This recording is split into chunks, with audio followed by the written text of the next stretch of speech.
BC ordinance పై కాంగ్రెస్ నేతలు పైకి సంబరాలు జరుపుకుంటున్నారు. కానీ లోలోపల మాత్రం ఆందోళన చెందుతున్నారని సమాచారం. ఎవరైనా కోర్టుకు వెళ్తే 42% రిజర్వేషన్ల అమలు ఎలాగన్న టెన్షన్ హస్తం పార్టీ నేతలను వెంటాడుతోందట. బీసీ రిజర్వేషన్లను అమలు కాకపోతే క్షేత్రస్థాయిలో కాంగ్రెస్కు ఇబ్బందేనంటున్నాయి ఆ పార్టీ వర్గాలు.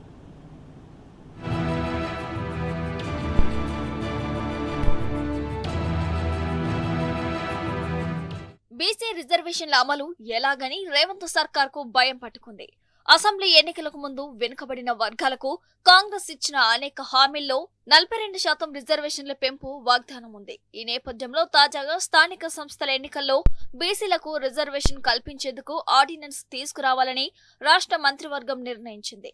దీంతో బీసీ డిక్లరేషన్ ప్రకారం 42% రిజర్వేషన్ అమలు చేసే విధంగా ప్రభుత్వం నిర్ణయం తీసుకుందని, ఇది చారిత్రాత్మకమంటూ కాంగ్రెస్ శ్రేణులు సంబరాలు జరుపుకుంటున్నాయి. అయితే పైకి వేడుకలు జరుపుకుంటున్నప్పటికీ లోలోపల మాత్రం హస్తం పార్టీ నేతల్లో ఆందోళన నెలకొందని టాక్.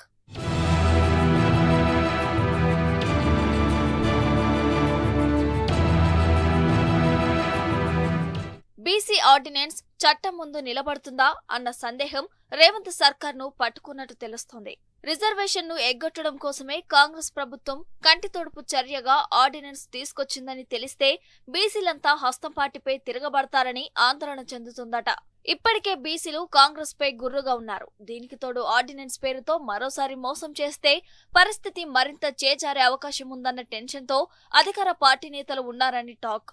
ఒకవైపు కులగణన చేసి శాసనసభలో బిల్లు పాస్ చేసి మరోవైపు తిరిగి ఆర్డినెన్స్ తేవడాన్ని నేతలు తప్పుపడుతున్నప్పటికీ బయటకి చెప్పలేని పరిస్థితుల్లో ఉన్నారట. గతంలో ఆర్డినెన్స్లు ఏవీ చట్టం ముందు నిలబడలేదని, అలాంటిది ఇప్పుడు ఎలా సమర్థించుకోవాలని బెంబేలెత్తుతున్నారట కాంగ్రెస్ నేతలు.